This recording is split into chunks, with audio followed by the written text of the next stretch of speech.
Ration విషయంలో పట్టుబట్టిన సందర్భాలు ఉన్నాయా? పట్టుపట్టినానండి ఏదో డెఫినెట్గా నాకు తగ్గ తీసుకుంటాను అంతే తప్పించి ఇబ్బంది పెట్టను. ఓకే. బాపు లాంటి సినిమాలు ఒక డిఫరెంట్ స్క్రిప్ట్ ఉంది, బ్రహ్మాజీ గారిని అప్రోచ్ అవ్వాలి అనుకున్నప్పుడు మీరు ఎలా అప్రోచ్ అవ్వాలి, మిమ్మల్ని ఏంటి అని అడిగితే కొత్త డైరెక్టర్ ఉన్నారు, యంగ్ డైరెక్టర్స్ ఉన్నారు, ఫోన్ చేసి వచ్చి కలవడమే. మళ్ళీ అందులో ఏముంది, demand script, main character, script చెప్పాలి, మీ సెంట్రిక్గా జరగాలి, అది రూల్ ఏం లేదు. అందరూ ఇప్పుడు 4 క్యారెక్టర్లు అయినా ఒకటైనా పర్లే, బట్ సినిమా బాగుండాలి, కొత్త ఐడియా ఉండాలి, ఓకే, కొత్త కాన్సెప్ట్, మనకు కొత్త గెటప్ ఉంటే నేను ఇది కొత్తగా ఉందన్నారు. అవును, అందుకే చేసాం. ఇది కొత్తగా ఉందన్నారు.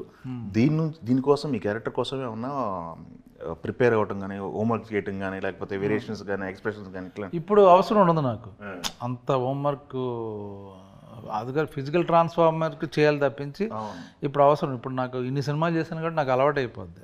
సో ఈ క్యారెక్టర్ ఆటోమేటిక్గా డైరెక్టర్ రాసుంటాడు కాబట్టి ఈజీ అయిపోద్ది.